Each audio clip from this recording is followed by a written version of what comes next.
Board members, you all set? Here we go. Good evening, everyone. On behalf of the Community Unit School District 300 Board of Education, I would like to thank you for being in attendance, both virtually and in person, for tonight's board meeting.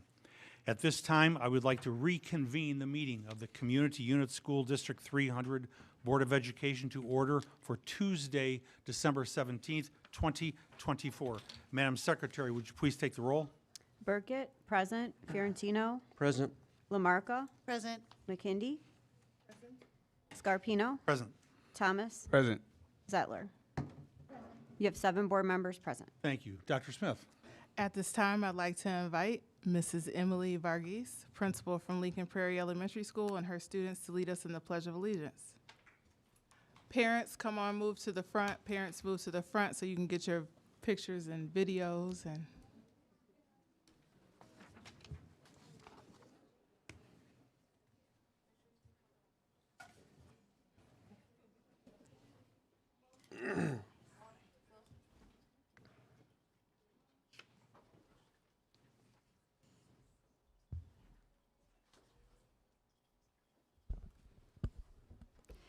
Good evening, Board of Education, Dr. Smith, and community members.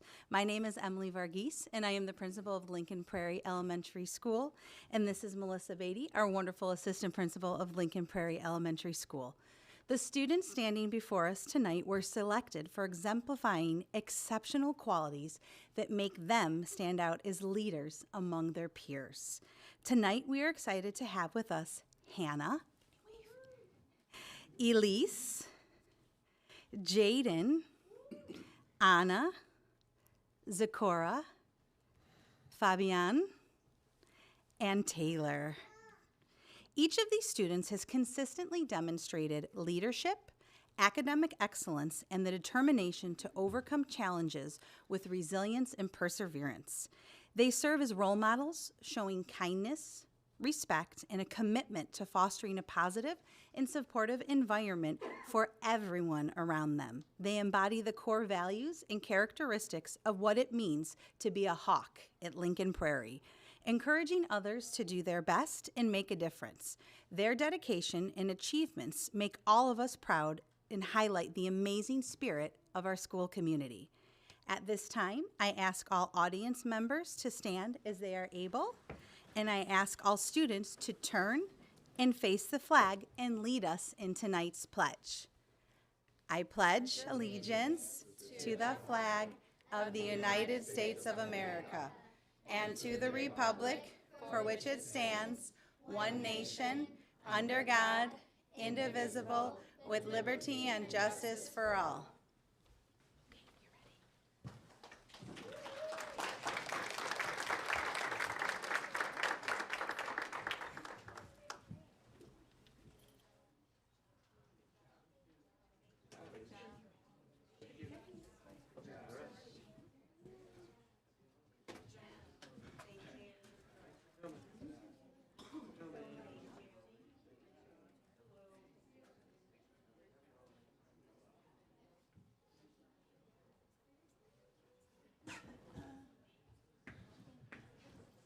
Parents, feel free to take off and get your kids. We're very proud of your kids and proud of you.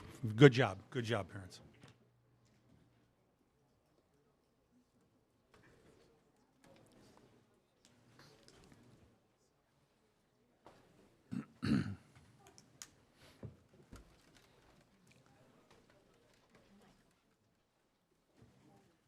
Thank you.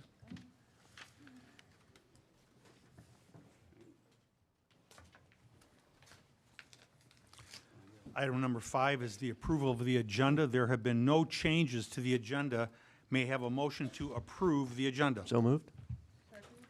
Madam Secretary, would you please take the roll? Fiorentino, Aye. McKindy, Burkett, aye. Zettler, Aye. Lamarca, Scarpino, Aye. Thomas. Aye.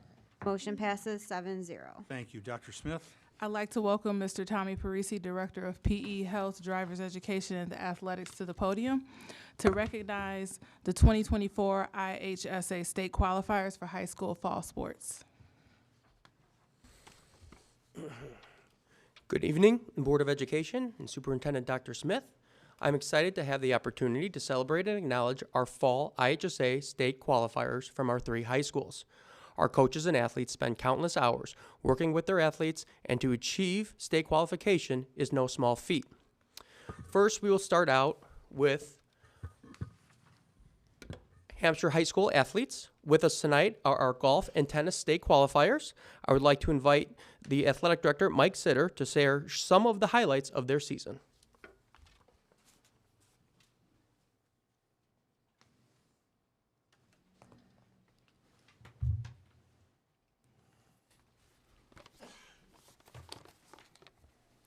Thank you, Mr. Parisi. Our first state qualifier today is Seth Gilly. Seth had another great season this past fall. Seth was an Fox Valley Conference all-conference player with a 9-hole average score of 38 and an 18-hole average score of 75. Seth advanced from regionals, shooting a 77, and then shot a 73 at the sectional tournament to advance to the state tournament in Bloomington, where he competed against the best competition in the state. For the second year in a row, Seth represented Hampshire brilliantly on a very difficult course, and we'd like to congratulate Seth on a terrific 4 years of golf and academics at Hampshire High School. Congratulations, Seth. Yes, Seth.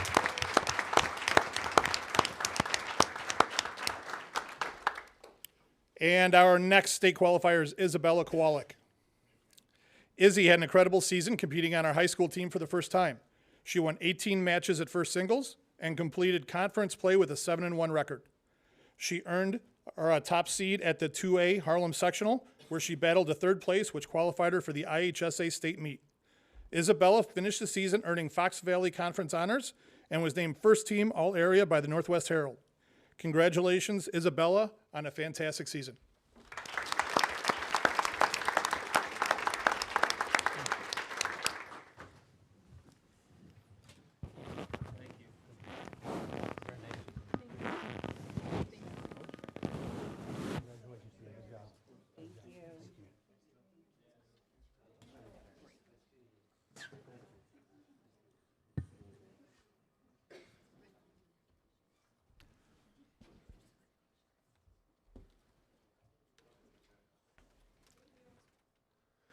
We will now move on to our Jacobs High School state qualifiers. I would like to invite Kevin Christian, who coaches our boys cross country team, to the podium.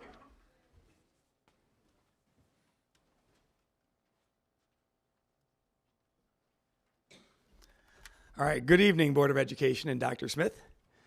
Max Zadrinsky finished 23rd in the IHSA Class 3A state cross-country meet, which is the largest class in the state. This put him in the top 25 and the first Jacobs All-State male runner since Olympic silver medalist Evan Jager. Max's time of 14:33 for 3 miles, which is 4:51 per mile, would usually put him in the top 10 in the state, but unfortunately he ran to the fastest state meet in IHSA history. His time puts him second all-time in school history. Next year, Max will run for Washington University in St. Louis, one of the top academic institutions in the country, for free. Congratulations to Max, and we look forward to see what you can accomplish in the future, especially this track season.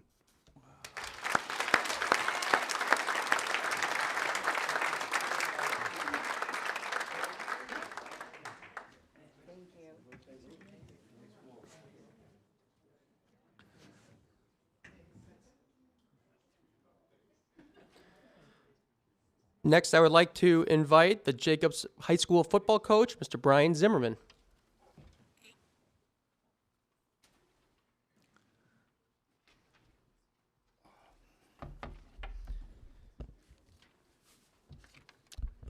First off, I'd like to say congratulations to all the other state qualifiers being honored here tonight. It's an amazing feat and not an easy task to accomplish. Here tonight we have with us 5 of our team captains from our football team. This past season was another terrific season for the football program. Today we have the team captains Luke Gormson, T.O. Body, P.J. Barnes, Jake Sindels, and Owen Hoffman. For the 4th year in a row, they helped our team qualify for the IHSA state playoffs, which ties the school record for consecutive years. Our staff is extremely proud to have our 5 captains represent our program here tonight. We want to thank the school board and Superintendent Dr. Smith for recognizing our student athletes on their amazing year. Secondly, we'd also like to recognize Luke Gormson, who was chosen to Class 7A First Team All-State by the Illinois High School Football Coaches Association, and he also was recognized as Academic All-State. Congratulations to Luke on this outstanding accomplishment, and to all of our captains for being great leaders and representing our program in a positive way. Thank you.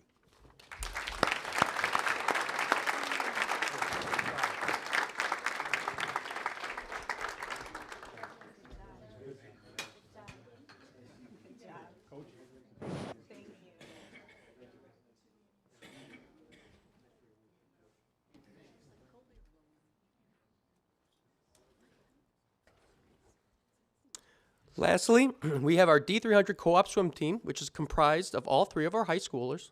We had state qualifiers who attend Jacobs High School and Dundee Crown High School. I would like to invite their coach to the podium, Miss Rebecca Zublia.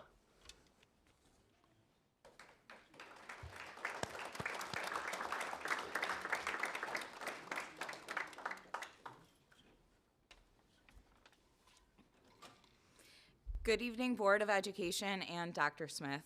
I am pleased to present our 5 District 300 swimmers who qualified at state this year.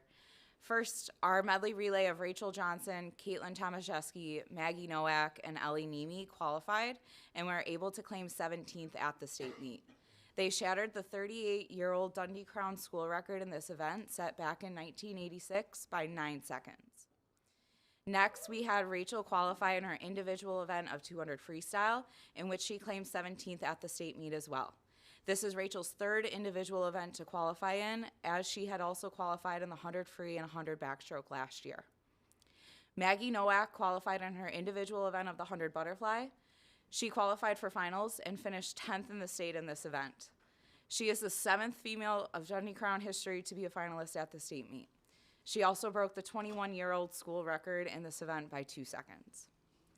Lastly, our 400 freestyle relay qualified for the 2nd year in a row.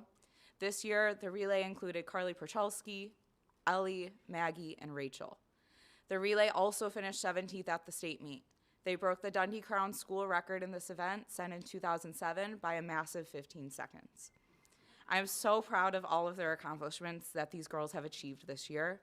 With 3 girls returning as juniors and seniors, it will be exciting to see what we can do again next season. Thank you.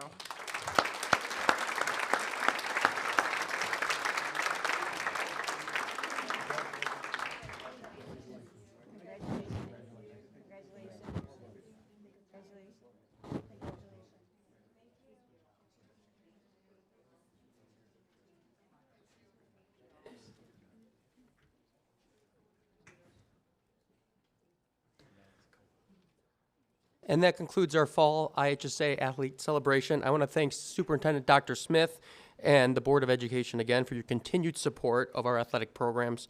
Our winter sports are well underway, and we hope to have some winter state qualifiers to celebrate with you all this spring. Thank Parents, you. congratulations. Outstanding with the kids. Outstanding job.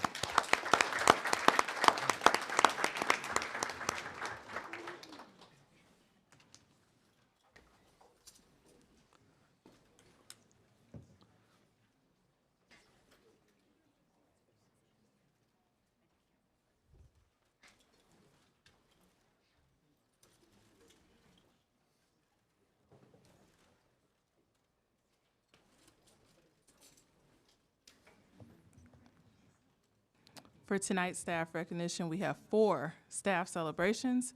We will begin with the blue ribbon recognition for Shelly Kaminga. Come up to the front.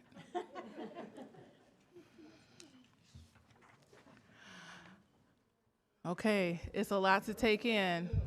It's a lot to take in, but it's great, great news. The Blue Ribbon Society recognizes individuals who demonstrate admirable qualities aligned to the District's 300 central mission to provide engaging and inclusive educational experiences that empower and equip all students to discover, innovate, and succeed now and in the future. It's my pleasure to have Ms. Shelly Kaminga in front of me tonight, 8th grade math teacher at Westfield Community School. She's joined here tonight by her husband, Ben, and her children, Isabella and Mason. Thank you so much for being here. On October 18th this year, Ms. Kaminga performed life-saving measures in the cafeteria at Westfield during 7th grade lunch. Upon realizing that a student was unable to breathe, Ms. Kaminga sprang into action and performed the Heimlich maneuver. Within seconds, she was able to dislodge the food that had been stuck in the student's throat, and the student was able to breathe again. It must be noted that the timing of this incident was quite remarkable. 2 weeks prior, Ms. Kaminga had renewed her American Heart Association CPR and AED certification through District 300, which included instruction in the Heimlich maneuver. And only 1 week prior, she started monitoring 7th grade lunch. And for all of you who join us in middle school, you know middle school lunch is the best thing ever. She was truly in the right place at the right time. At this time, I invite the community to watch a 90-second video highlighting Ms. Kaminga's incredible actions. I looked at the student, he was beet red, and I asked him if he could make any noise, and he shook his head no.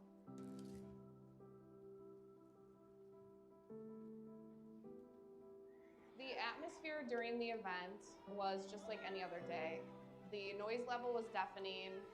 Anyone not near the student probably still has no idea that this event actually occurred. Delivering life-saving efforts in order to support Gunnar was amazing. When I realized something was wrong, I realized I couldn't breathe, and then I instantly stood up.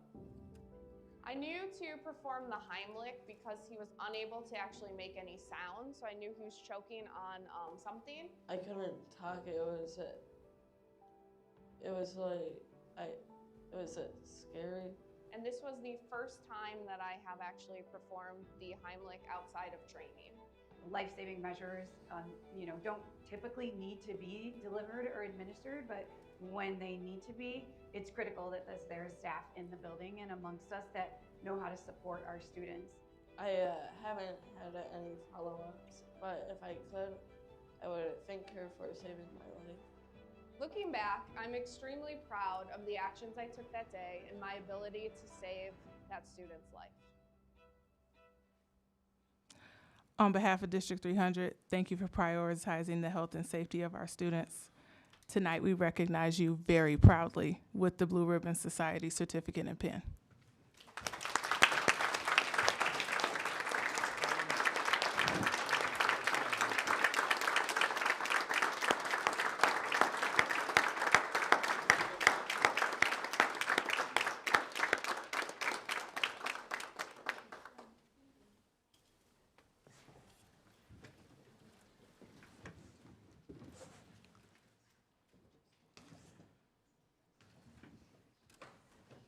I mean, I have chills. How proud are we that we have amazing staff like Shelly in our district?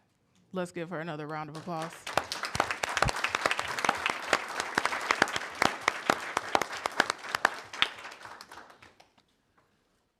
We also are celebrating Special Education Day. December 2nd, District 300 celebrated Special Education Day, an opportunity to recognize and express our gratitude to the exceptional members of our Special Education Services team for their dedication and hard work. This incredible team plays a pivotal role in shaping students' lives, partnering with families, providing care, guidance, and education that helps students thrive academically, socially, and emotionally. On behalf of District 300, thank you for your remarkable dedication. Your compassion and tireless effort builds a bright future, and we deeply appreciate all the work you do to support our students. Thank you, Shelly, to you and your team.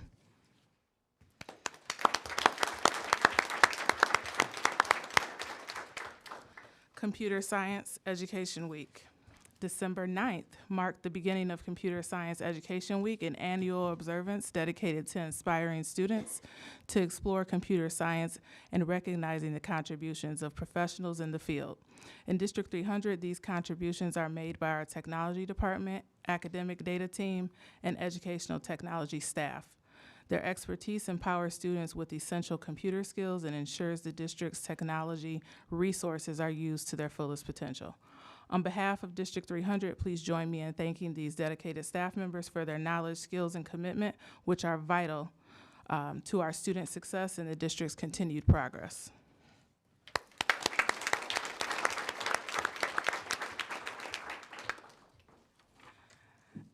District 300 Communications Department also received an award of excellence.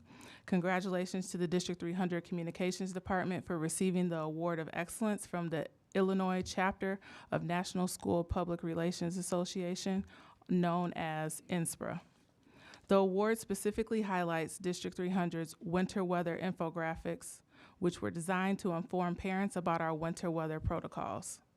The Award of Excellence in INSPRA's highest recognition receiving this award signifies that our district's communication efforts meets high standards of excellence as evaluated by a panel of national communication experts. Congratulations to the D300 Communications Department, including graphic designer Shannon Flaherty, communication specialist Kathy Balcazar, translator Nayeli Correa, administrative assistant Tracy Magsman, sorry Tracy, Director of Communications, Casey DeFaw, and our Chief of Communications and Stakeholder Engagement, Mr. Anthony McGinn.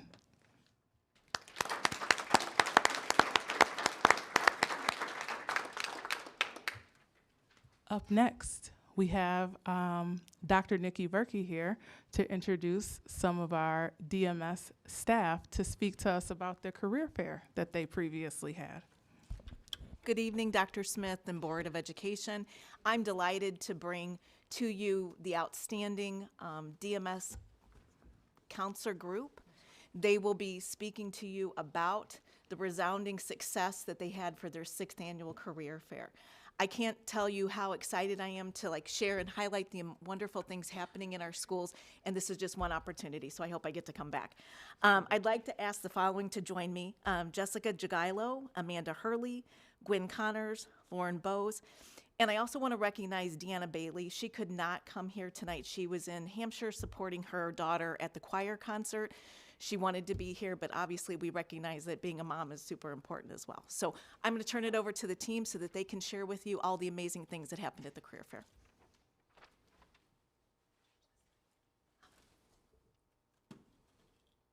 Okay, so we started our career fair in 2017. The way we're able to get volunteers is that we ask DMS staff if any friends, family members would be interested in participating. We also gain parent participation. We advertise the career fair at our DMS open house every year, and parents are able to come up, ask questions, let us know if they would like to participate. So this year we had 35 volunteers, which is really exciting. It's actually the most that we've ever had for our career fair, and many of them ask about the date for next year. They're looking forward to coming back, so that's definitely encouraging and exciting. The students who participate in our career fair, it is exclusive to our 8th graders as well as our AVID students, so it's something for them to look forward to. They do attend in rotation so they can kind of have those meaningful conversations with our volunteers and ask their questions. So about 450 students this year were able to participate. So we prep the students ahead of time by going into their ELTs and music classes to review the expectations. We discuss how you should introduce yourself to the volunteers along with asking appropriate questions. We also have the students complete a fact sheet about topics they learned from each career, and this definitely helps with student engagement. It's important to us that it's an opportunity that's meaningful for not only the students, but for our volunteers as well. That's why we do spend so much time prepping the students too. We want them to represent DMS well, so we go over appropriate questions, professional things that you can say to our volunteers. This year in particular, we received a lot of positive feedback from our volunteers, just with how engaging the students were. Great conversations were had. They asked really great follow-up questions, just some really meaningful conversations, and they said they could tell that the students were very interested in the careers that they had to talk about with them. So we do have a pretty high return rate for our volunteers, which I hope that just speaks to the fact that they find it meaningful and positive as well to share their experiences with our students. And the whole point of it is just to open up our students' eyes to different careers, having them think outside the box a little bit more with what they might want to do in their future. So we have one more slide that just highlights a couple other pictures of our students talking with the volunteers. Board members, any comments at all? It's great that you guys do this, and I think it's the experience for the kids starting out at middle school is really good and helps them focus and it's not as nervous going on, you know. But thank you so much for everything you've done. It really looks like it was a lot of fun, and it looks like they all got a lot out of it. Thank you very much. I appreciate the four of you being here. I know Dr. Smith and I were visiting that day, and that was fantastic. You did a great job, and tonight you did a good job also. Thank you. Thank you very very much. much. Thank you for Thank having you. us. Thank you.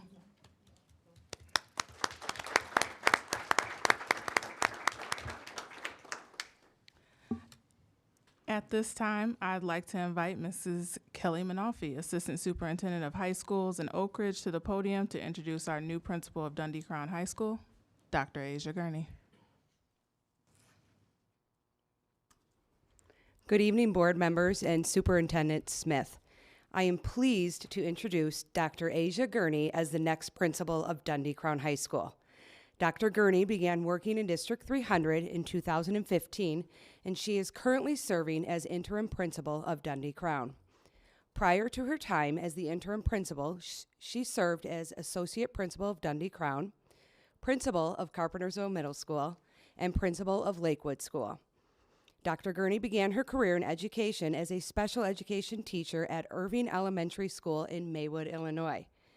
Dr. Gurney's educational experiences include a bachelor's degree in special education in 1996 from Northern Illinois University, a master's degree in educational leadership in 2005 from Northeastern Illinois University, and a doctoral degree in instructional leadership and superintendency in 2015 from Argosy University. Dr. Gurney is dedicated to fostering excellence in education. She has a proven ability to build trusting relationships, set high expectations, and inspire both staff and students. Her leadership focuses on creating inclusive environments where everyone feels they belong and can succeed. By using data to guide her decisions, she drives continuous improvement that aligns with district goals, ensuring long-term success and a positive impact on the learning community.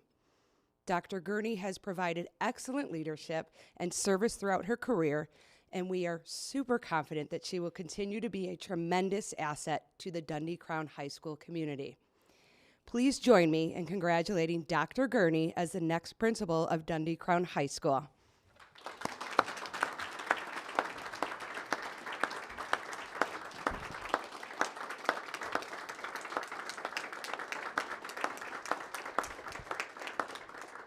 Joining Dr. Gurney tonight are her three children, Addison, Aubrey, and Tyler. And I hear that we have a special birthday celebration. Happy 16th birthday, Tyler.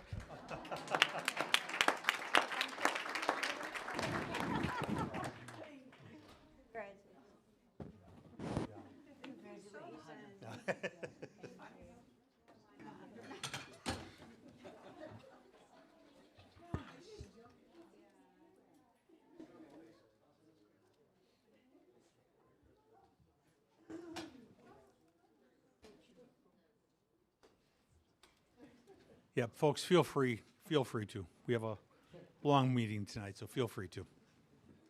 Congratulations again, and happy birthday. Well, that concludes the recognition. Back Great. to you, Doc. Yeah, okay, sounds good.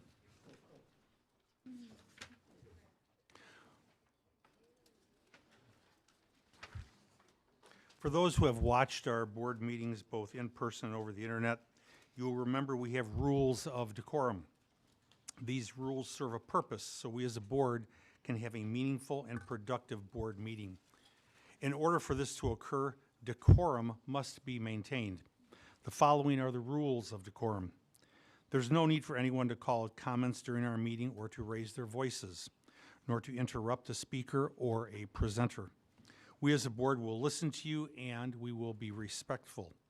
We as a board will listen to your comments, but will not dialogue or engage with speakers in this forum. Board members may choose to discuss matters brought up during public comment during board discussion.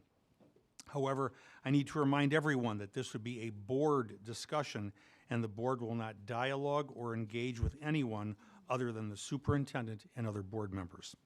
I ask you to please be respectful, civil, and courteous during our meeting. If a person chooses to be disruptive, I will gavel the person and ask them to please stop their disruptive behavior.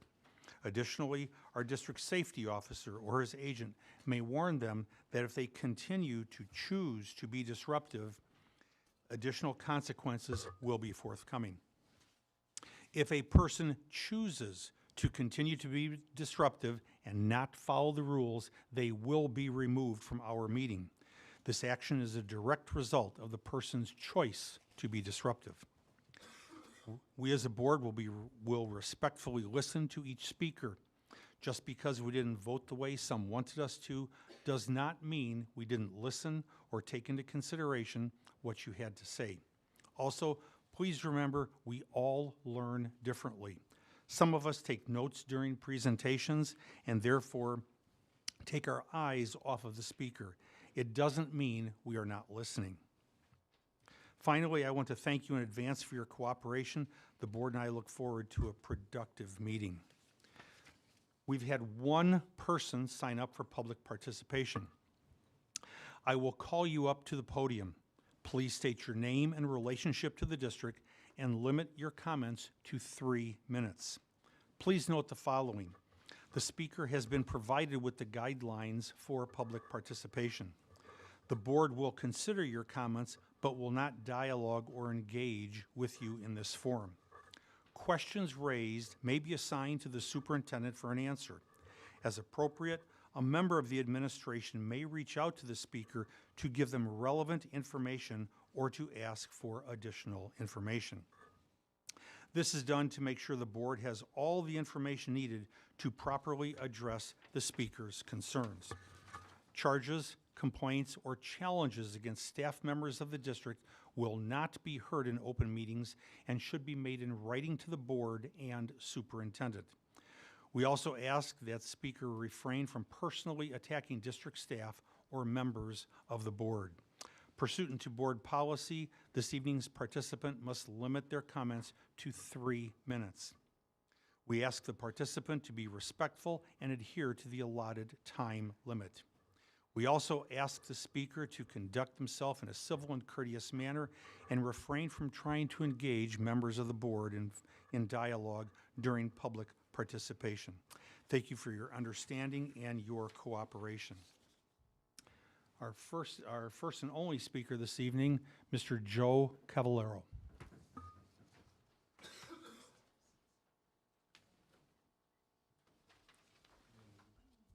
Good evening, Board. Joe Cavallero, Village Manager, Village of West Dundee. I just wanted to go through and give a quick summary of the recreation drive, which is on your agenda for this evening.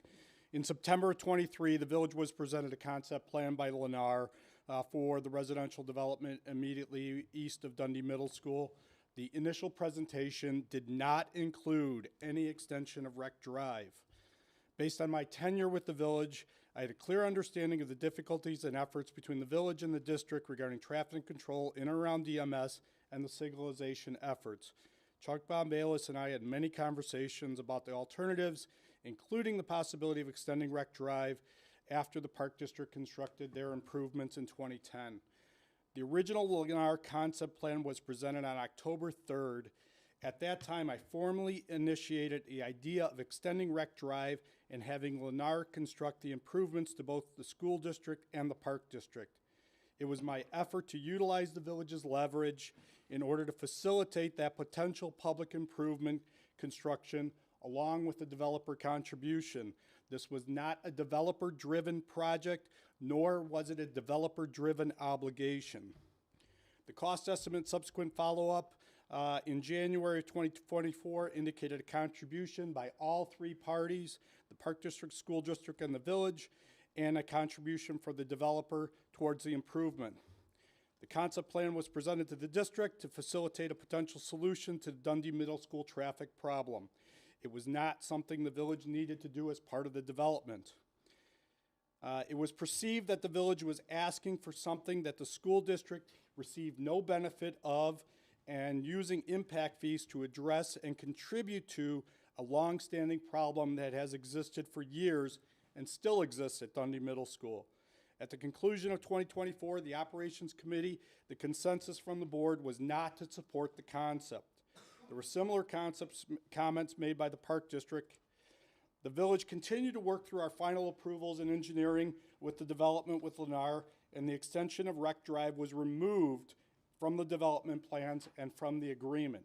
In April of 24, the Park District softened its position and was willing to support the concept, so we reestablished and tried to re-engage the school district's interests. Somewhere in this time frame, the school district engaged the services of Kimberly Horn to do a full evaluation. In July of 2024, Kimberly Horn made their presentation and stated that additional access gives the district flexibility.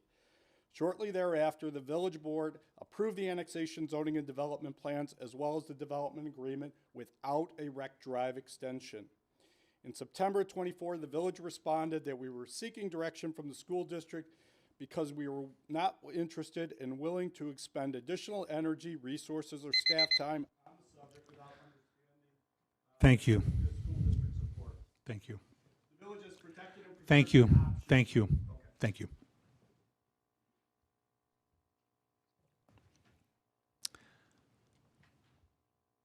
I believe we're at the public hearing now.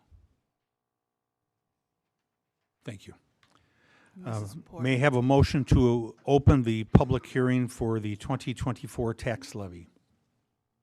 So moved. Second. Madam Secretary, would you please take the roll? Fiorentino, Aye. Lamarca, Aye. McKindy, Thomas, Aye. Zettler, Scarpino, Burkett. Aye. Motion passes 7-0. Thank you. Ms. Porter will provide a brief overview of the proposed 2024 tax levy. Thank you. Good evening, Superintendent Smith, members of the board, staff, and community members. I'm here this evening to provide an overview of the 2024 tax levy. District 300 is subject to the property tax extension limitation law known as PTEL. Therefore, the overall taxes that we extend yearly are limited to those rates, generally the lesser of 5% or CPI. Because the district resides in 4 separate counties, we overestimate our requests to accommodate any unforeseen variances related to the final EAV and new property that will be used in the PTEL calculation in April. So when we do our ask, which is again an overestimated amount, we'd go from $253 million in levy year 2023 for our total extension to $272 million for levy year 2024. If you look at the overall tax rate, you will see that it increases from 5.05 to 5.14 in this scenario. Again, in our ask, we want to overestimate our levy to capture any new dollars associated with any additional EAV that might come on the books, because if we don't claim all property, we'll never get the opportunity to get that property tax revenue back to the district. Due to state statutes, there are maximum rates that we're limited to. For example, in the special education fund, the max rate is 0.80, which is highlighted in that first column on the left in purple. In the middle column under that ask, the calculated rate is 0.8397, which again is highlighted in purple. However, because the max rate, the county clerk's office will limit the district to the max of 0.80. When we take a look at what is expected to happen, the district expects to collect actually $262 million for levy year 2024, and that is in the right column. The overall tax rate is expected to drop from 5.05 to 4.98. Again, with preliminary estimates from the counties, the rate looks to decrease by 7 cents. Again, I'd like to point out that the purple shaded box on that right-hand side, we are limited to that max rate of 0.8, not the ask rate of 0.83. Data provided by the Kane County Supervisor Assessments indicates that the average assessed valuation of homes within District 300 boundaries is $316,000. In this slide, we show the difference for a homeowner with an established home value of $316,000 for tax year 2023. For a home that was valued at $316,000 in 2023 and sees a 3.4% increase based on last year's CPI, in their assessed valuation for tax year 2024, their projected District 300 tax rate would reduce from 5.05 to 4.98. However, the District 300 taxes that they would owe would increase by $110 as a result of the increased assessed value of 3.4% of their home, since their home's value increased from $316,000 to roughly $327,000. The district doesn't have any control over assessed valuations. For the same home that was valued at $316,000 in 2023 and sees a zero increase of their home value for levy year 2024, their projected District 300 tax rate will reduce from 5.05 to 4.98 again, and their District 300 taxes would decrease by $68.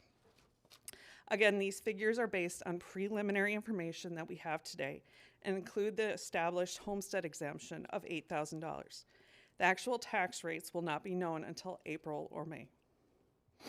This is a historical chart of the last 10 years of the district's tax levy information.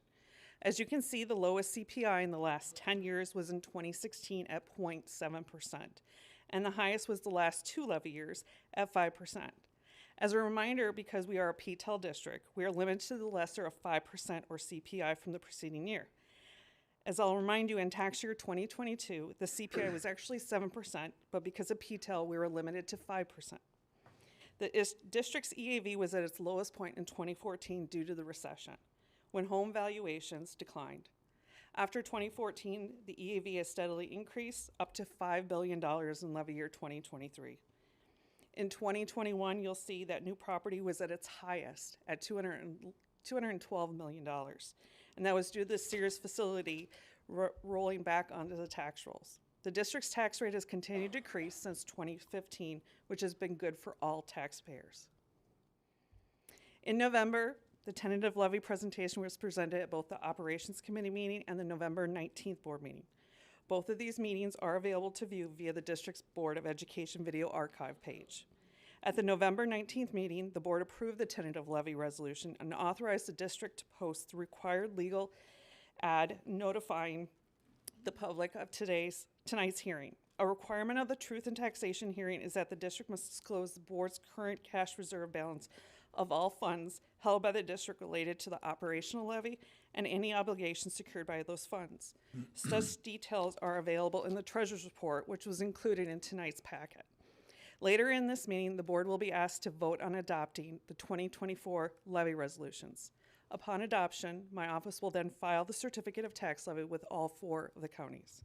In April, the county clerks will finalize those tax rates, and in May, the district will begin to receive property tax dollars associated with this levy. I thank you for your time and our tax levy season, and please let me know if you have any questions. Board members, any questions? I've got one for you. If you can go back 2 slides, please. 1, 2, right there.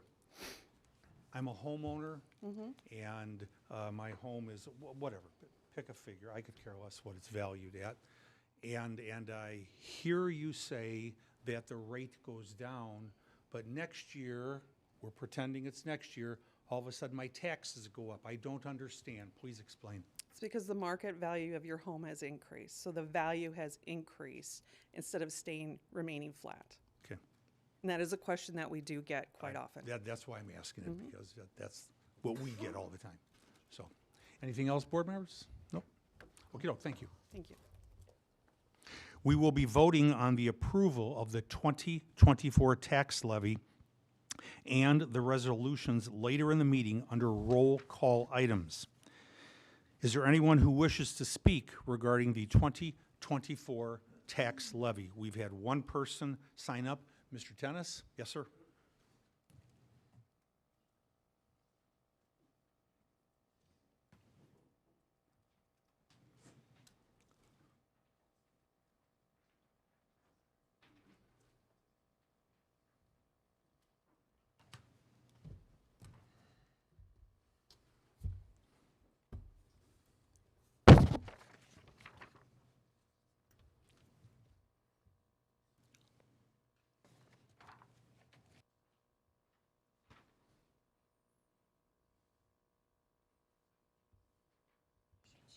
Thank you. Okay. Okay, Mike. Hi, my name is Mike Tennis from Sleepy Hollow. Board members, when considering the proposed property tax increase of $272 million, an 8.6% increase, the levy's cap is projected at $262 million. That is still an $11 million increase. While the administration may want that, do they need that much money? September's treasurer's report shows a district with over $270 million in cash, earning millions in interest. September cash balance by fund includes $62 million in the site and construction fund, doubling in a year. The district's cash balance for all funds has grown $35 million, or 15%. The administration has been developing a prioritized master facility plan. So do they need to build up a war chest of funds now to support the near-term needs of the master facility plan?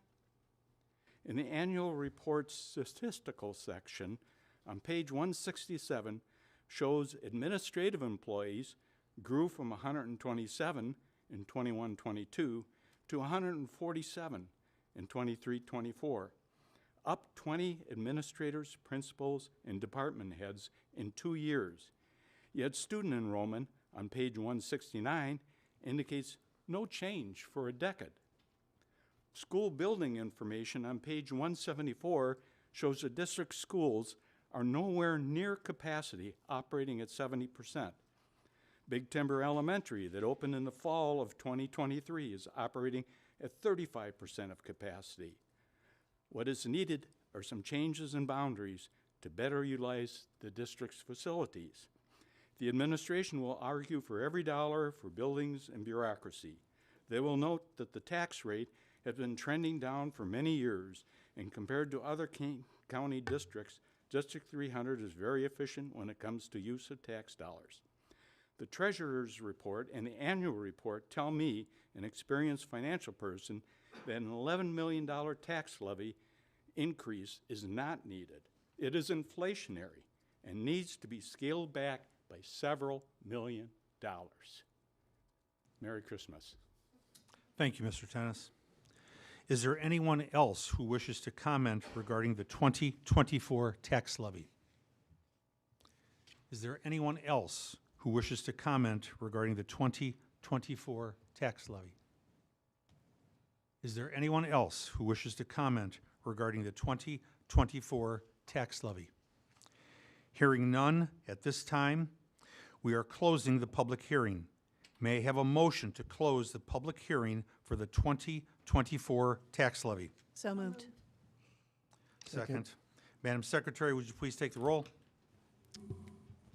Who was the second? Okay. Lamarca? Aye.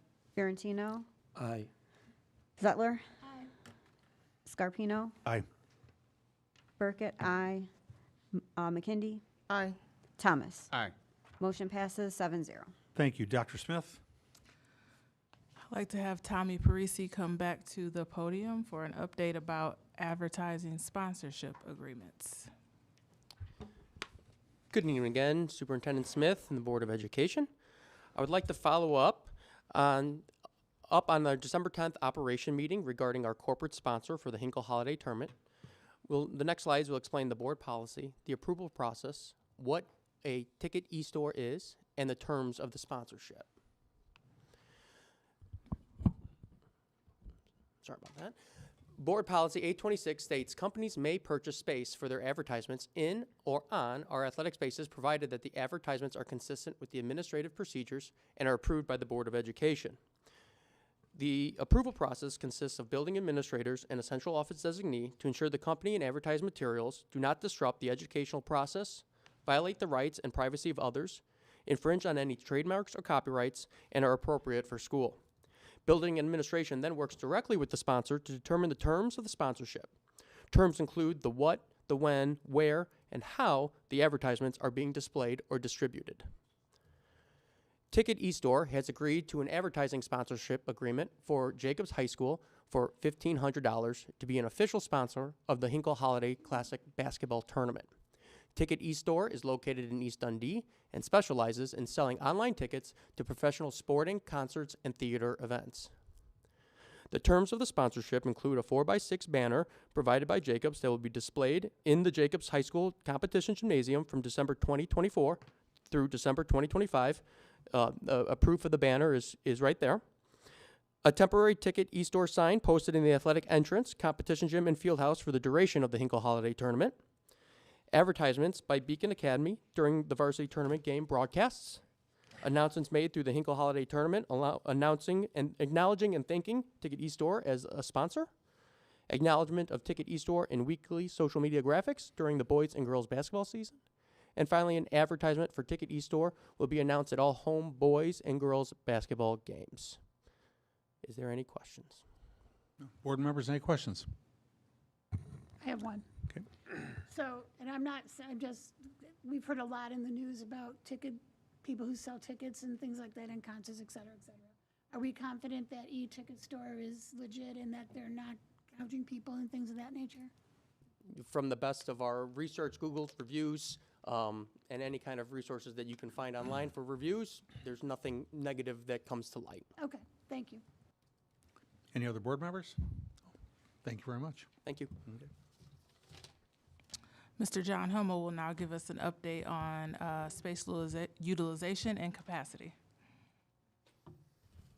Okay, good evening, Dr. Smith, Board of Education, and community members. I'm here to share an overview of some proposed changes stemming from our recent capacity and utilization analysis. To begin, let's revisit the journey that brought us to this point. On October 22nd, we presented our annual enrollment figures alongside projected enrollment for the coming years. As part of that presentation, we also reviewed the impact of current and proposed housing developments on our enrollment projections. And during that session, 4 elementary schools were identified as having capacity concerns: Dundee Highlands, Eastview, Parkview, and Sleepy Hollow. Next, on November 19th, we returned to provide a clearer picture of how classroom utilization is determined. In that presentation, we discussed the understanding that even though a school might have classrooms that are not being used for general education sections, it is important to state that these spaces are being utilized for instructional purposes.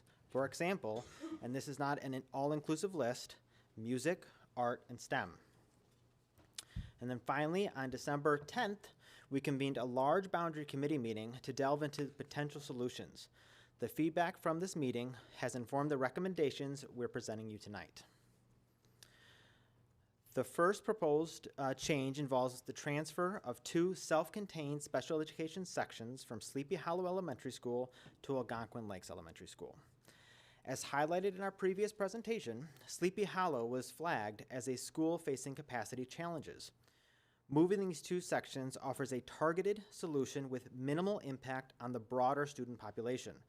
Algonquin Lakes, in contrast, has the capacity to accommodate these sections, and its enrollment is not expected to be significantly affected by nearby housing developments. This adjustment will provide immediate relief to Sleepy Hollow while ensuring a smooth transition for students in these programs. The second proposed change addresses a new housing development located to the east of Dundee Middle School. We are recommending a boundary shift that would direct students moving into this new development to Jacobs High School instead of Hampshire High School. Now here's why. The area immediately surrounding this development already feeds into Jacob High School, making this adjustment consistent with existing boundaries. Additionally, Jacob High School has sufficient capacity to accommodate these students, and its enrollment is not projected to face significant pressure. On the other hand, Hampshire High School could experience capacity challenges in future years, so this proactive measure will help mitigate future concerns. These recommendations reflect our commitment to managing enrollment strategically and responsibly while prioritizing minimal disruption for students and families. Thank you for your time and attention. I'm happy to take any questions. Board members, any questions? Oh, okay. Good job. Thank you. Thank you. Next, Mr. Mark Razor, CEO of Cambridge Lakes Charter School, will give us an academic update.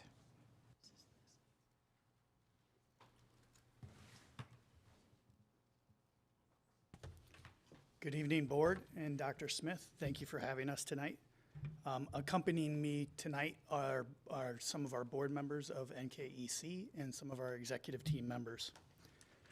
The information I share will highlight our significant improvement and identify our areas that still need attention. At any point during my presentation, please feel free to stop me and ask me any questions.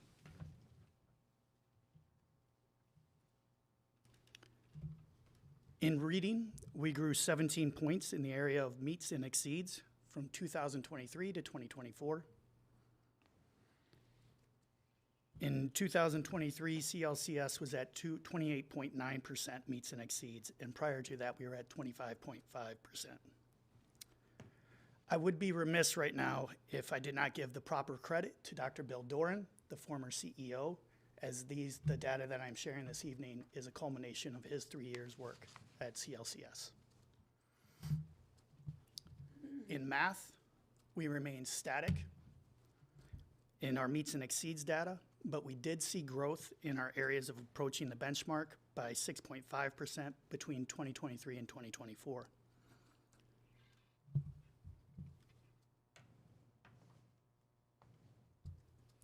In science, we had one of our greatest gains of 11.6% in the area of meets and exceeds from 23 to 24.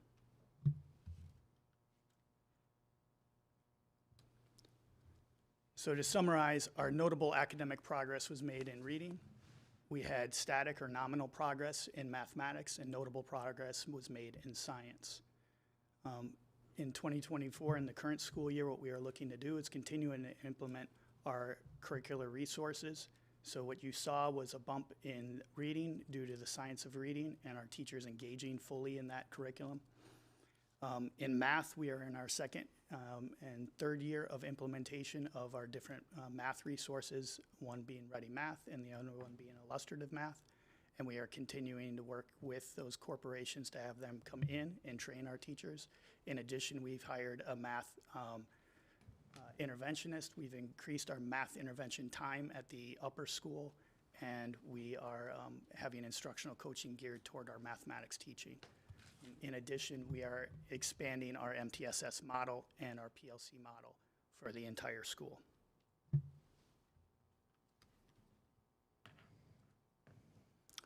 And as our overall achievements, when looking at niche, we are the top-rated charter school for the elementary, middle, and high school levels.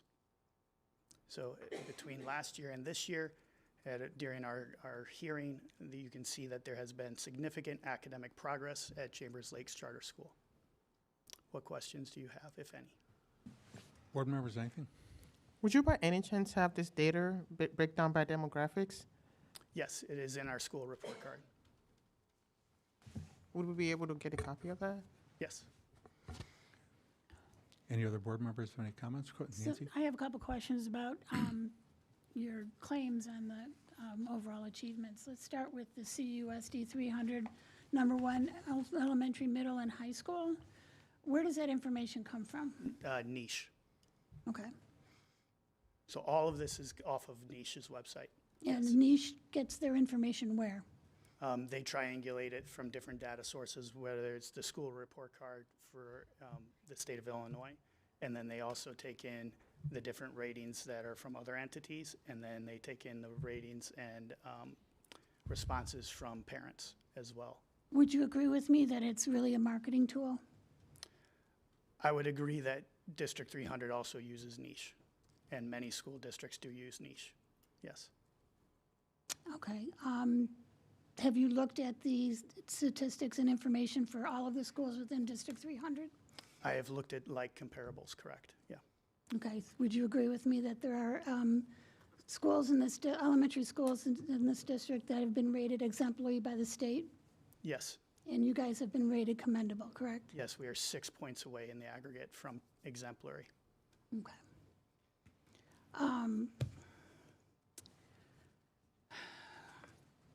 So I went and looked at, compared your school with other schools in our district, the other two schools in the district that happen to be elementary schools that are exemplary. Mm-hmm. And on this, if you're looking at the school information from the state's report card, Yes. If we're talking about things like, you know, what your ELA and math and scores, it says if you do a comparison that that information was redacted. College and career readiness, freshman redacted, graduation rate redacted, college ready not applicable, and then it talks about post-secondary enrollment, meaning after graduation, et cetera, correct? Yes. And then when you look at it for the other two schools, you can see the actual percentages and things like that. It's the things that are in above elementary obviously are not applicable. Correct. When you're talking about, Can I just add in, Sure. do you know why they're redacted? So they're redacted because the student population is so small, it's less than 10, that if they actually publish that, then you could identify who the students are in those subgroups. So that's why the state redacts that, to save the privacy of the students. So if we don't have enough in those subgroups, they will not include those because the students then could be identified. that's a good segue into my next question. When you're talking about your school having these admittedly wonderful increases in your proficiency in reading, especially in science, is that for all the kids in your school together, no matter where they are in the, you know, from K to 12? Yes, so it's IAR data. Okay. So, and how many kids do you have in your school? Currently 644. Okay. And we have like over 20,000 in our district, correct? Correct. Okay. So you're taking a conglomeration of all of your school levels, all of your grades, and you're looking at it from one standpoint. And then we're looking at schools that are all in different areas within the educational spectrum. Yes. Right? Okay. So per the charter, just to clarify, it does say in our charter agreement that we must show evidence of proficiency in juxtaposition of District 300. So we do have to show that, and the only way I can do that is in the aggregate, right? And so I take it to the district, and I take it to our charter that we run, and that's where the comparison comes in. And do you have figures for like your grades, your grades within your Absolutely. charter? We have the exact same school report card that's public as every other D300 school. Where can we find that information? And And I'm talking about your first graders, your second graders, your third graders. Yeah, well, first grade we wouldn't have in the report card. That would be in our, we switched from MAP to iReady, so that'll be in our iReady data at the end of the year. But IAR starts in third grade, so third through eighth grade is all accessible publicly online through the Illinois Interactive Report Card. Didn't you just say that you don't report that because it would be able to tell us, we would be able to figure out who the kids are? No, the grade levels we all have, but different subgroups is what you're asking. So you were asking about kids that, some of the data you were pointing to was high school level data. Right. Well, if our high schoolers and seniors, if we only have 7 seniors, they're not going to report out that data because then you could identify those 7 seniors, right? So it's under 10. It's the way the state reports it out. So the data that you were pointing to wasn't elementary data. That was our academy data for our high school, for the 9-12 students. And so if there's any subgroup, though, that falls below 10 in any small school district, you can go and look. They won't report that out because it's a student privacy issue.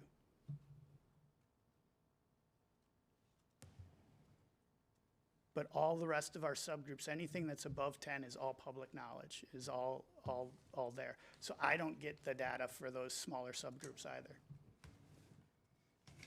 So when I'm comparing two elementary schools, level schools, with your school, Yes. and it talks about not ready for the next level, they're not talking about going on to college. They're talking about going up to middle school maybe, okay? Okay. Right? So you guys have a middle school, Correct. and you have high school. Correct. And what is your K? Is it a K through 5 or is it a K through 6? For For your the school, lower your school, the lower school is K through 4, and the upper school is 5 through 8, and then Okay. the academy goes K-12. Okay, so if we're talking about for 23, I believe this was, because they don't have 24 in yet, is that if it says it's redacted, ELA and math and ELA, like low income and English learners, math, students with IEPs, And it all says redacted, and you're saying that it's because there's less than 10 children in these different subgroups? Yes.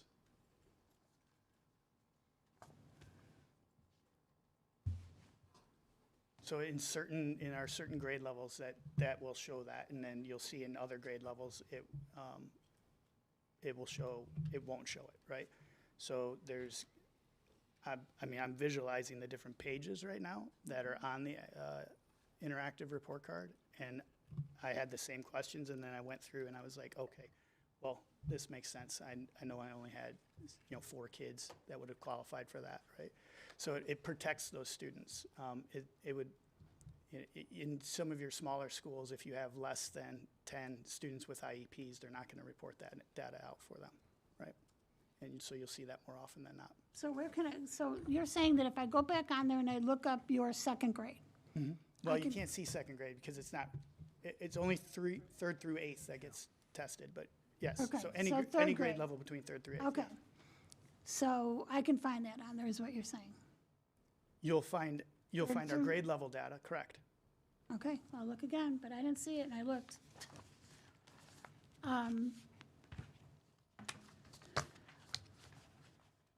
very, very happy that you are doing better.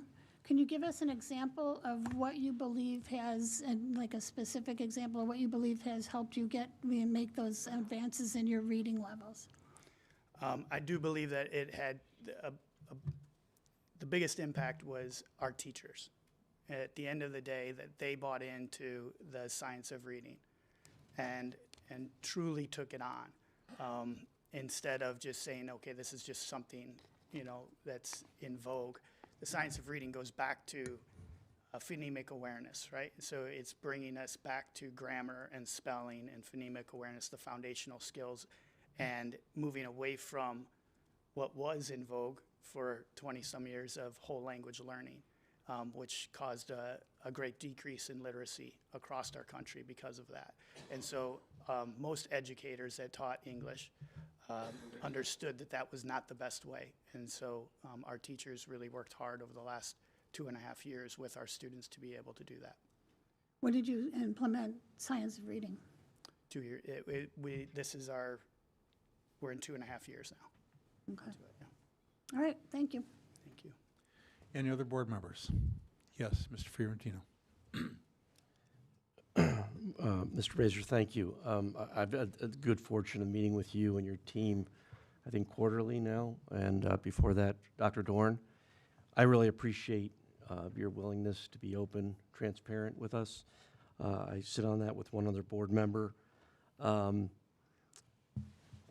I guess I would just ask in the future when you do your update, and I'm celebrating this with you, that we have a couple of the other indicators like enrollment and financials, a slide on each maybe, so that we can understand where we are with those two pieces.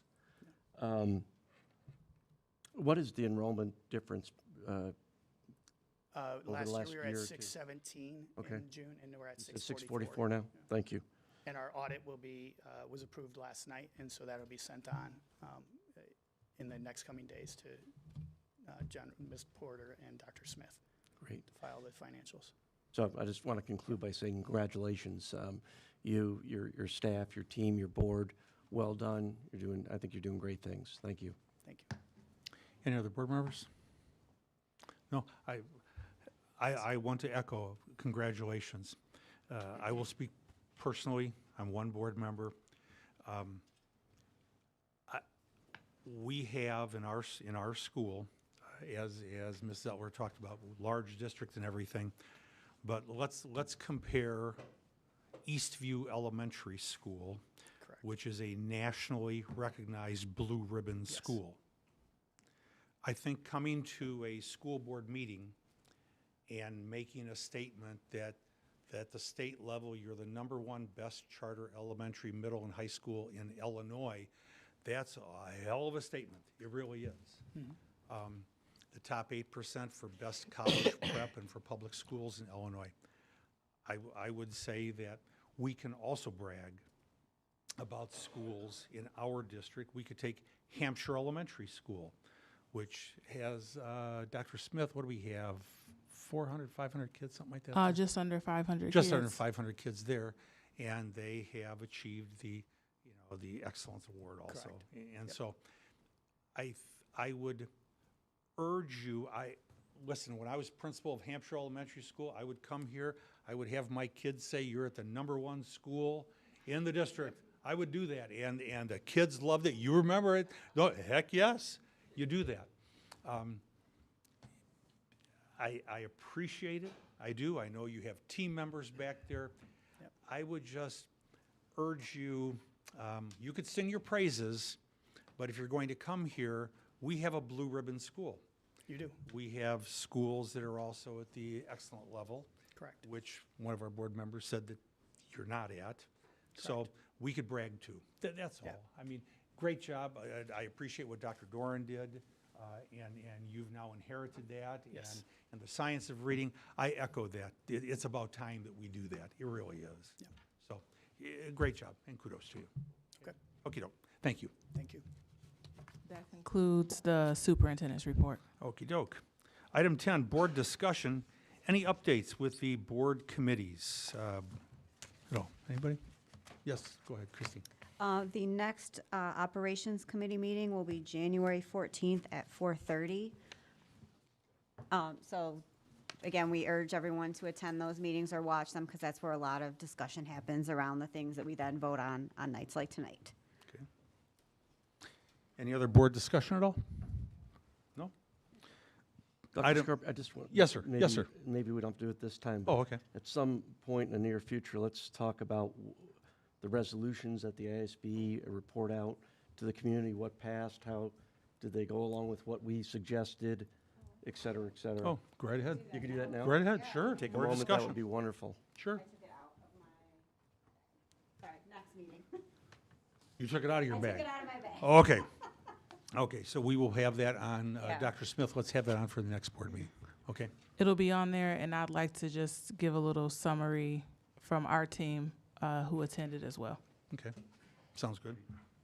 Any other board discussion? I have a question. Yes. I would like to talk about the Recreation Road issue again, but is that better now, or should we wait till the motion is made? It doesn't, whatever, I mean, there's two ways to discuss it. You could discuss it now if you wanted, or after we make the motion, then there's a time for discussion at that time. So it's your choice.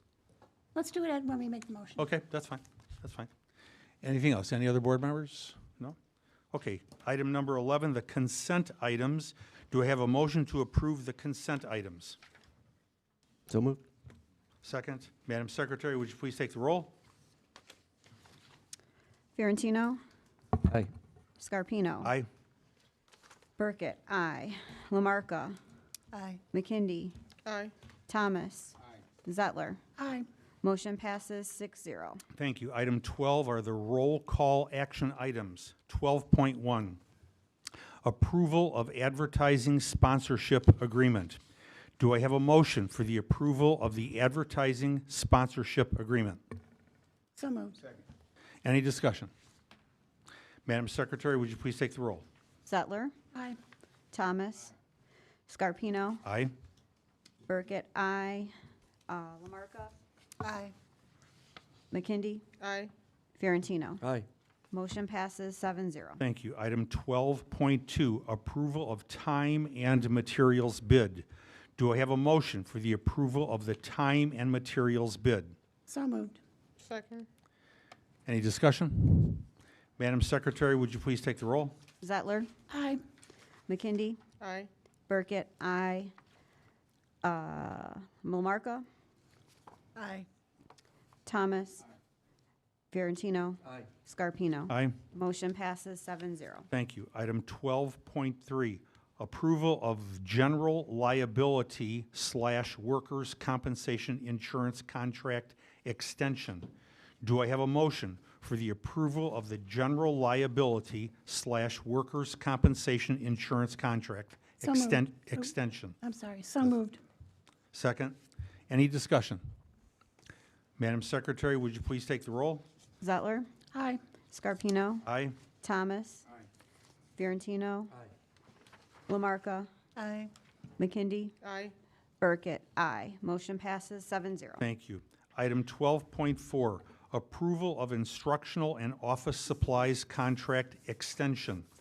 Do I have a motion for the approval of the instructional and office supplies contract extension? So moved. Any discussion? Madam Secretary, would you please take the roll? Zettler, Aye. Thomas. McKindy, Aye. Scarpino, Aye. Aye. Fiorentino, Burkett, aye. Lamarcus. Aye. Motion passes 7-0. Thank you. Item 12.5, approval of middle school year-end event contract. Do I have a motion for the approval of the middle school year-end event contract? So moved. Second. Any discussion? Madam Secretary, would you please take the roll? Burkett, aye. Zettler, Aye. McKindy, Aye. Fiorentino, Aye. Thomas, Lamarcus, Aye. Scarpino. Aye. Motion passes 7-0. Thank you. Item 12.6, acceptance of fiscal year '24 annual comprehensive financial report. Do I have a motion for the acceptance of the fiscal year '24 annual comprehensive financial report? So moved. Second. Any discussion? Madam Secretary, would you please take the roll? Zettler, Aye. Scarpino, Aye. McKindy, Aye. Lamarcus, Aye. Burkett, aye. Thomas, Fiorentino. Aye. Motion passes 7-0. Thank you. Item 12.7, approval of 2024 levy and resolutions. Do I have a motion for the approval of the 2024 levy and resolutions? So moved. Second. Any discussion? Madam Secretary, would you please take the roll? Zettler, Aye. Scarpino. Aye. Burkett, aye. Thomas, Fiorentino, Aye. Lamarcus, Aye. McKindy. Aye. Motion passes 7-0. Thank you. Item 12.8, approval of Recreation Drive extension and development of intergovernmental agreement. Do I have a motion for the approval of Recreation Drive extension and development of intergovernmental agreement? So moved. Second. Oh, Steve's had the second then. Any discussion? Yes, I have some discussion. Sure. Our basic role, one of our basic roles, is to make sure that the money that the people give us and trust us is spent wisely. And I don't believe that that would be the case in this instance. And part of the reason is because I feel like since the beginning that the village has tried to, I don't know what you want to call it, gaslight or whatever, make us believe that this project does not have any benefit for the developer.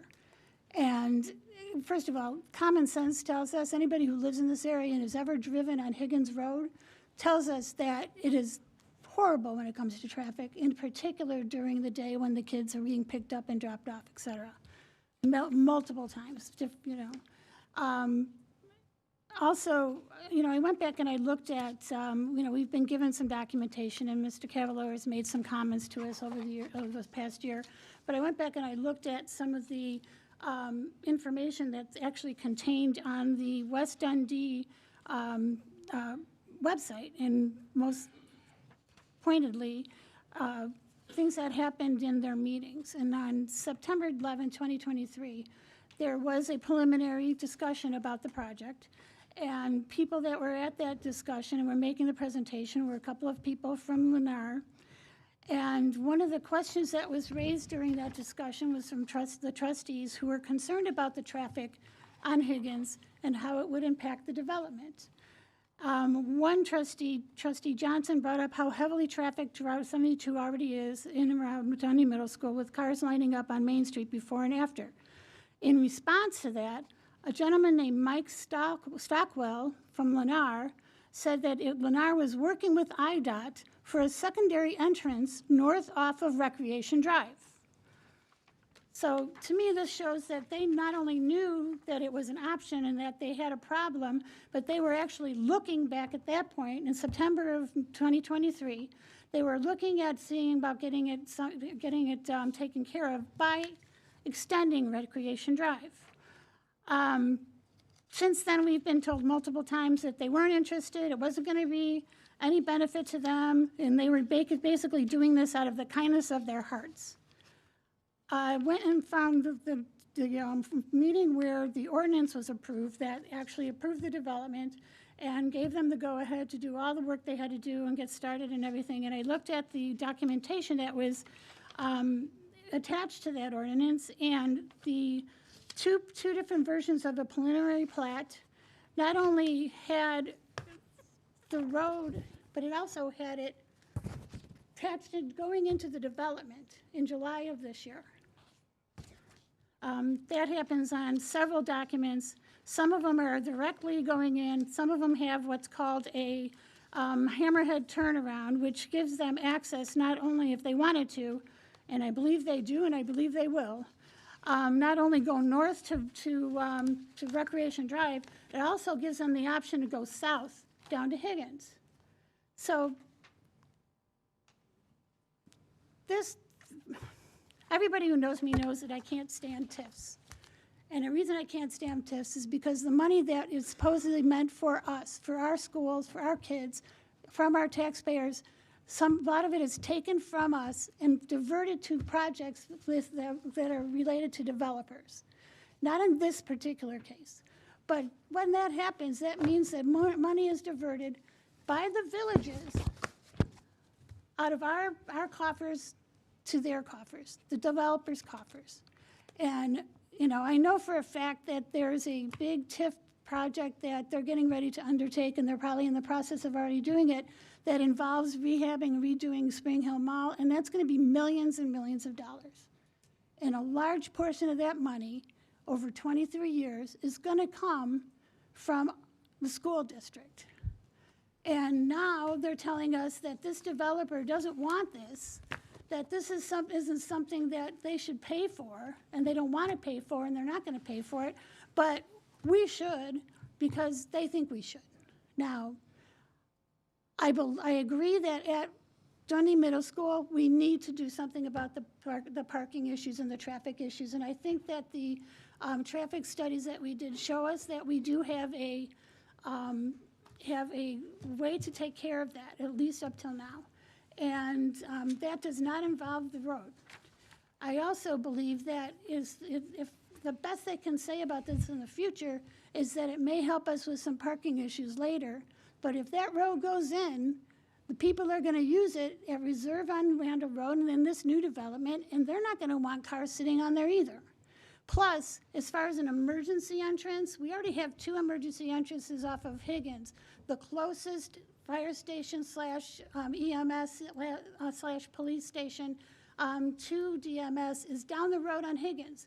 They're not going to go west on Higgins and turn right on Randall Road to go up to Recreation Drive to turn around and go back down. That's just not going to happen. If it does, it's going to be awful, and it's, you know, it'll be. It's not at the value that they say it is for us. They're trying to get us to pay for it. They don't want to have Lennar pay for it. Lennar may not want to pay for it, but telling us that it has no benefit to them is just, it defies common sense, and it's really just bad business. And I'm voting no. Thank you. Any other board members? Mr. Fiorentino?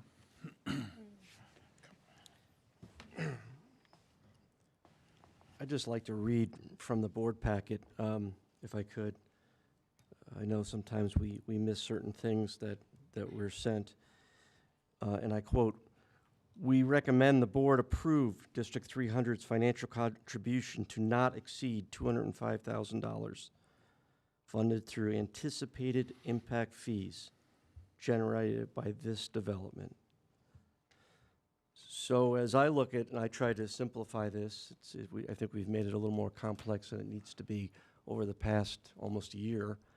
Our administrators, Dr. Smith and the team that have poured over this issue for months, have suggested to this board to approve this for lots of reasons.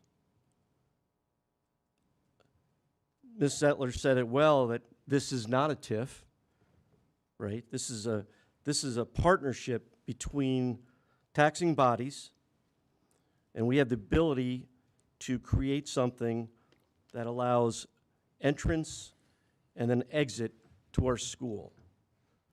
The way I look at it, it would be foolish as a past first responder. I don't care how many entrances we have to the school. To have an additional one is a good thing, especially as it relates to the Park District and what may happen behind that current school. There are a couple of items that we were presented that I think need to be highlighted. The one that I thought was, I just mentioned giving access and district flexibility. You know, we have not heard anybody suggest that there's any safety issues outside the fact that this could enhance safety. Dr. Scarpino called on a very valued person that was sat in a very important seat with this district for many years, our operations director, and was asked and publicly stated that if it was up to him, that he would respectfully approve this, and suggested and shared why he would do that. And I do value what Mr. Bombelis told us. I believe it was at the last meeting.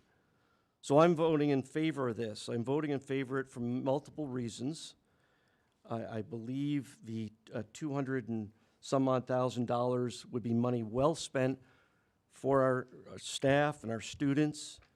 And I do disagree with Mrs. Etler. I believe that we look at every one of our spends as we should as a board, but this one seems interesting that we're spending so much time and so much energy talking about this price point of something that seems relatively simple. So my opinion is, and I'll say that I will support this for those reasons. Thank you. Okay. Go ahead, Christine. Yeah, I really am not wild about the idea of a public access road running 20 feet from our track at this school. My daughter goes to this school. I'm very familiar with that property, and the thought of that, just as a parent, gives me a lot of pause. If it was 100% necessary to solve the horrible traffic situation, I'm weighing that as well because I'm very familiar with that too. I think I would be more in favor of it, but as it stands right now, it is not essential to, from my vantage point as a parent at that school and a taxpayer, this solution to me just doesn't really, it's a trade-off, and I've been weighing that trade-off, and to me the trade-off of having a public road so close, probably less than 20 feet from that track that is used every day, well, not in the winter, but most of the time by students, with cars just driving up and down it. Now, maybe there won't be a ton of cars, but there's enough for me that it's a very valid concern for me, that safety aspect versus having another emergency access, which would be a rare use. That's just what's weighing on my mind as I think about, is this road the best thing for Dundee Middle School? And I am leaning no when I weigh out everything. Okay, go ahead, Leslie. No, Leslie? Yeah, go ahead. All right, I have more of a question. Sure. I don't know if somebody can answer.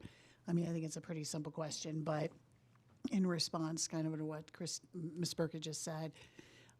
Well, first of all, let me clarify. So today we're approving the process of going forward and creating the IGA. Is that a correct statement? Correct. Okay, so we're not actually, it's not a final done deal stamp yet. So as a part of the process for creating the IGA, is it true that some of these safety concerns will be further explored? I know we brought up the fact that we wanted to get some estimates on some specific things, and I'm not well versed on what those things are called, but like guardrails and stuff like that, I guess. Will all of that be rolled into part of the creation of the IGA and considered? All of that has been documented of things that the board wants us to discuss in that agreement, but we don't need to discuss it if we can't get the 205 approved. Right, absolutely. Okay, so assume if it passes tonight and we move forward, the IGA in its totality, when it's done, everything's in there, will come back to us for a final approval, correct? Yes, it will come back. Okay, I just wanted to clarify for myself. Thank you. I guess the question I have is, I have two questions. Is Lennar still putting in 165K? Yes, that was in the email. And also, I think we talked about some options that the company that presented the traffic evaluation. Are we still thinking about putting a gate there, or is it going to be like a back and forth traffic on that road?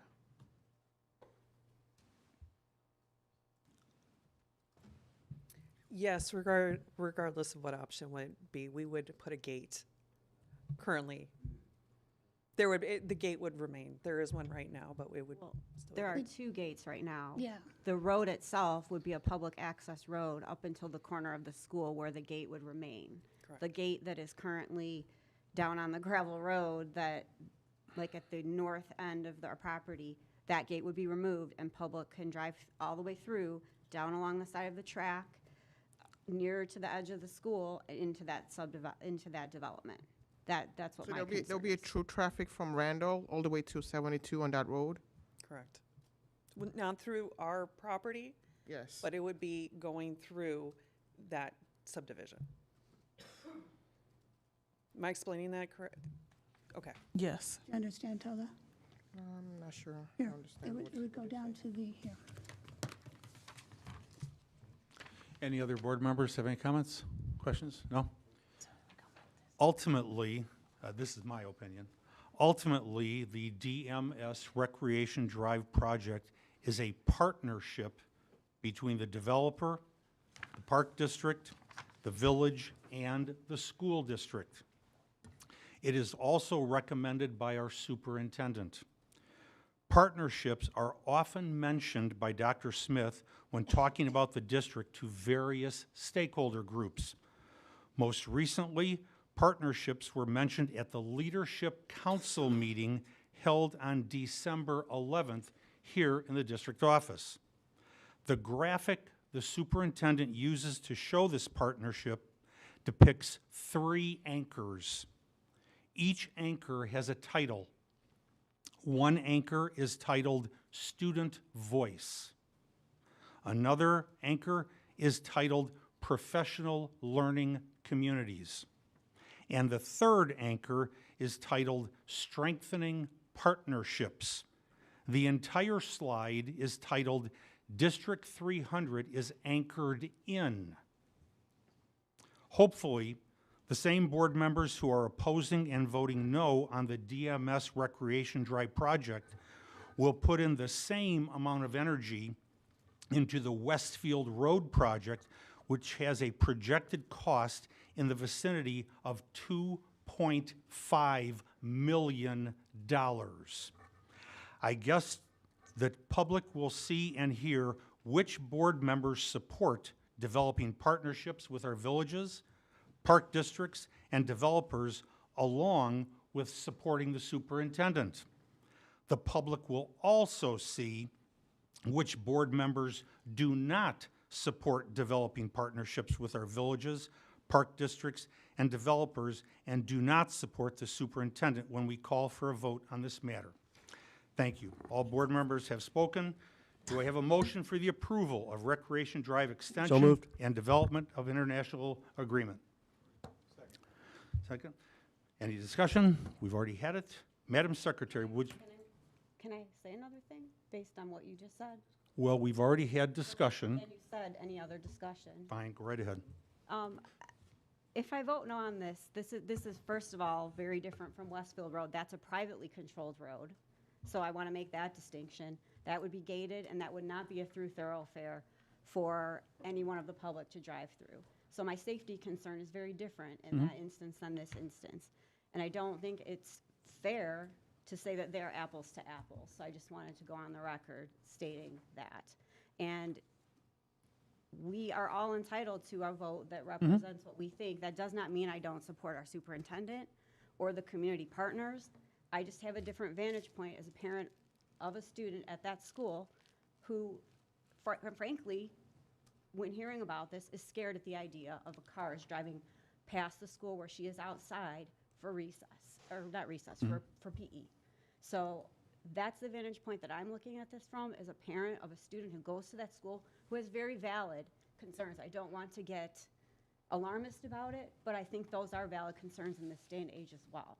So that's where I'm coming from on the vote. That's fine, and I'm coming from a different perspective. I want to just add that I also agree that a vote of yes or no is not an indicator of whether we support our superintendent. I think that's hyperbole, and that's not accurate. But I will say that I want to commend Ms. Zettler and Mr. Fiantino and Ms. Burkett on their questioning about this and exploration of it. That is what we're supposed to do as a board, guys. We're not all supposed to sit up here and say, okay, we'll do whatever, Dr. Smith wants to do or whatever Dr. Scarpino thinks we should do or whatever. I'm not saying that was said, but I feel like we're doing the work of a board tonight, and it may appear to be a little contentious, and maybe it is a tiny bit, but at the end of the day, we're each doing what we feel is right. We're asking the questions that we feel we need to. And I think we all, again, I want to commend my fellow board members for doing that, because there's been times sitting up here where I feel like we don't do that enough. And I want to say also, I 1,000% agree with Dr. Scarpino when it comes to Westfield. I know I will have a lot of questions, because when you're looking at 2.5 million versus 200,000, and I'm not a math person, but that percentage of our actual overall budget is definitely a little bit more eye-opening than this. So I just wanted to add that comment. Thank you. Madam Secretary, would you please take the roll? Lamarca, Yes. Fiorentino, Aye. Zettler, No. Thomas, Aye. Scarpino, Aye. McKindy, Yes, provided Lennar is going to contribute. and Burkett, no. So motion passes 5-2. Thank you. Item 12.9, approval of curriculum materials adoptions. Do I have a motion for the approval of the curriculum materials adoptions? So moved. Second. Any discussion? Madam Secretary, would you please take the roll? Lamarca, Aye. Fiorentino, Aye. Burkett, aye. McKindy, Aye. Scarpino, Aye. Thomas, Aye. Zettler. Aye. Motion passes 7-0. Thank you. Item number 13, closed session. Do I have a motion to go into closed session for the purpose of discussing, 1, the appointment, employment, compensation, discipline, performance, or dismissal of specific employees of the public body, 2(1). Number 2, collective negotiating matters between the public body and its employees or their representatives, or deliberations concerning salary schedules for one or more classes of employees, 2(2). Number 3, litigation, 2(11). And 4, security procedures, school building safety and security, and the use of personnel to respond to an actual, a threatened, or a reasonably potential danger to the safety of the employees, students, staff, the public, or public property, 2(8). Do I have a motion? So moved. Second. Madam Secretary, would you please take the roll? Fiorentino, Aye. Thomas, Zettler, Aye. Scarpino, Aye. Burkett, aye. McKindy, Aye. Lamarca. Aye. Motion passes 7-0. Thank you. There will not be any action taken for close. Thank you. Happy holidays, everyone. Thanks for coming. Happy holidays.